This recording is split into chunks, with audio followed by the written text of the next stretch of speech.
Welcome to HP सरकारी jobs. दोस्तों, commercial course Calcutta और सिटी सिविल कोर्स कैलकाटा की तरफ से जॉब नोटिफिकेशंस निकाली गई हैं। दोनों ही नोटिफिकेशंस में अलग अलग वैकेंसीज रहने वाली हैं। तो पहले हम सिविल कोर्स कैलकाटा की नोटिफिकेशन देख लेते हैं। ये नोटिफिकेशन निकाली गई है 28 जनवरी 2025 को, जिसमें कि लोअर डिवीज़न असिस्टेंट और समन बेलिफ की वैकेंसीज हैं। Lower division clerk, lower division assistant की टोटल वैकेंसीज 12 हैं, जिनमें से 2 अनरिजर्व, 2 ईडब्ल्यूएस, एक unreserve PWD, unreserve ex serviceman के लिए एक वैकेंसी, ओबीसी ए की एक वैकेंसी, ओबीसी बी की एक वैकेंसी, एससी के लिए 3 और एसटी के लिए एक वैकेंसी है। समन बेलिफ की एग्जिस्टिंग एक वैकेंसी है और एक्सपेक्टेड एक वैकेंसी, जिसमें से एक अनरिजर्व और एक ईडब्ल्यूएस वैकेंसी है। पे स्केल की बात करें तो लोअर डिवीजन असिस्टेंट के लिए पे स्केल रहने वाली है 22,700 से लेके 58,500, जबकि समन बेलिफ की जो पे स्केल है 21,000 से लेके 54,000 रहने वाली है। एज लिमिट जो है मिनिमम 18 साल, मैक्सिमम एज लिमिट जो है ओबीसी एससी कैटेगरी के लिए 43 साल, एसटी कैटेगरी के लिए 45 साल, पर्सन विद डिसेबिलिटी के लिए 45 साल और एक्स सर्विसमैन कैटेगरी के लिए as per existing government rules रहने वाली है। इसके अलावा अदर कैंडिडेट्स के लिए मैक्सिमम एज लिमिट जो है 40 ईयर्स रहेगी। एसेंशियल क्वालिफिकेशन देख लेते हैं। लोअर डिवीजन असिस्टेंट के लिए माध्यमिक एग्जामिनेशन 10th स्टैंडर्ड यानी कि, इसके अलावा कंप्यूटर ऑपरेशन की जानकारी होनी चाहिए और कंप्यूटर ट्रेनिंग सर्टिफिकेट होना चाहिए फ्रॉम रिकॉग्नाइज्ड इंस्टीट्यूशन। जबकि समन बेलिफ के लिए 8th क्लास पास होना जरूरी है। दोस्तों, इन दोनों वैकेंसीज के लिए रिटन एग्जाम लिया जाएगा। लोअर डिवीजन क्लर्क की वैकेंसी के लिए जो एप्लीकेशन फीस रहने वाली है, OBC A, OBC B, SC ST, unreserve, इनके लिए फीस रहेगी 600 रुपये, जबकि ईडब्ल्यूएस कैंडिडेट्स के लिए फीस रहेगी 450। समन बेलिफ के लिए भी एप्लीकेशन फ़ीस जो है सेम रहने वाली है।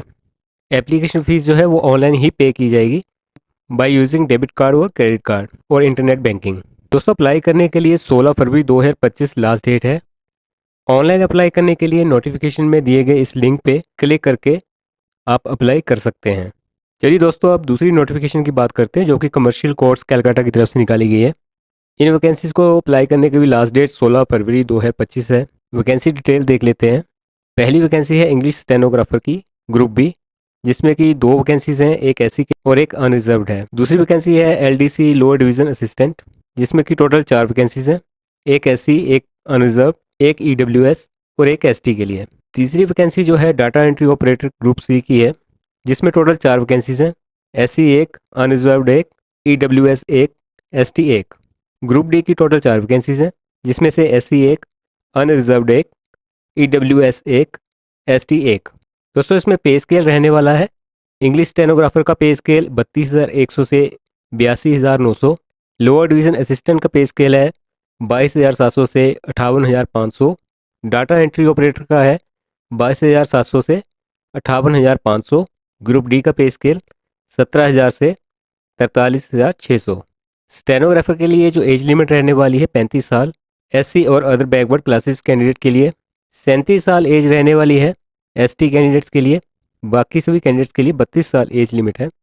इसके अलावा lower division assistant, data entry operator और ग्रुप डी के लिए 43 साल एज लिमिट है एससी कैंडिडेट्स और अदर बैकवर्ड क्लासेस के लिए, 45 साल एज लिमिट है एसटी के लिए, बाकी सभी कैंडिडेट्स के लिए 40 साल एज लिमिट रहने वाली है। क्वालिफिकेशन देख लेते हैं। स्टेनोग्राफर की वैकेंसी के लिए बैचलर डिग्री होना आवश्यक है। इसके साथ में कंप्यूटर ट्रेनिंग सर्टिफिकेट भी मांगा गया है और साथ ही में स्टेट की वर्नाकुलर नॉलेज भी होनी चाहिए, यानी कि उस स्टेट की भाषा का भी ज्ञान होना चाहिए। साथ में शॉर्ट हैंड में मिनिमम स्पीड जो है 80 वर्ड्स पर मिनट और टाइपिंग स्पीड जो है 30 वर्ड पर मिनट होने चाहिए। लोअर डिवीजन असिस्टेंट के लिए माध्यमिक एग्जामिनेशन यानी कि 10th स्टैंडर्ड पास होना आवश्यक है। साथ ही साथ कंप्यूटर ऑपरेशन की भी नॉलेज होनी चाहिए और कंप्यूटर ट्रेनिंग सर्टिफिकेट भी मांगा गया है। डाटा एंट्री ऑपरेटर के लिए माध्यमिक एग्जामिनेशन यानी कि 10th पास होना आवश्यक है। साथ में 1 साल का कंप्यूटर एप्लीकेशन डिप्लोमा भी होना चाहिए। इसके साथ में कैंडिडेट की 8,000 की डिप्रेशन पर आवर से कम स्पीड नहीं होनी चाहिए। Data entry job experience candidates को प्रेफरेंस दी जाएगी। इसके अलावा जिस कैंडिडेट के पास बैचलर डिग्री के साथ डिप्लोमा इन कंप्यूटर एप्लीकेशन होगा, उसे भी प्रेफरेंस दी जाएगी। जिन कैंडिडेट्स के पास कंप्यूटर एप्लीकेशन में डिग्री है वो भी इस पोस्ट के लिए अप्लाई कर सकते हैं, लेकिन उन कैंडिडेट्स को एप्लीकेशन फॉर्म में इसकी अंडरटेकिंग देनी पड़ेगी। ग्रुप डी कैंडिडेट्स के लिए 8th क्लास पास होना आवश्यक है। साथ ही में उन्हें स्टेट की लोकल भाषा का ज्ञान होना भी आवश्यक है। एप्लीकेशन फीस जो रहने वाली है स्टेनोग्राफर के लिए अनरिजर्व कैंडिडेट्स के लिए 700 रुपये, एससी के लिए 700 रुपये, एसटी ईडब्ल्यूएस कैंडिडेट्स के लिए एप्लीकेशन फ़ीस नहीं है। लोअर डिवीज़न असिस्टेंट के लिए जो फ़ीस रहने वाली है अनरिजर्व कैंडिडेट्स के लिए 600 रुपये, एससी के लिए 600 रुपये, एसटी कैंडिडेट्स के लिए 600 रुपये, ईडब्ल्यूएस कैंडिडेट्स के लिए 450। डाटा एंट्री ऑपरेटर की जो एप्लीकेशन फ़ीस है अनरिजर्व 600, एससी 600, एसटी 600, ईडब्ल्यूएस 450 और ग्रुप डी के लिए जो है unreserved 500, SC 500, ST 500, EWS 450। Mode of application online ही रहने वाला है। ऑनलाइन अप्लाई करने के लिए आप इस दिए गए लिंक पे क्लिक करके अपनी डिटेल्स सबमिट करवा सकते हैं। दोस्तों, हमारे इस चैनल पे लेटेस्ट गवर्नमेंट नोटिफिकेशन की जानकारी दी जाती है। सरकारी नौकरी की सबसे पहली जानकारी के लिए प्लीज़ हमारे चैनल को शेयर करें, सब्सक्राइब करें और लाइक करें और नोटिफिकेशन बेल को दबाना ना भूलें ताकि सबसे पहले जॉब की नोटिफिकेशन आपको मिलती रहे। Thank you.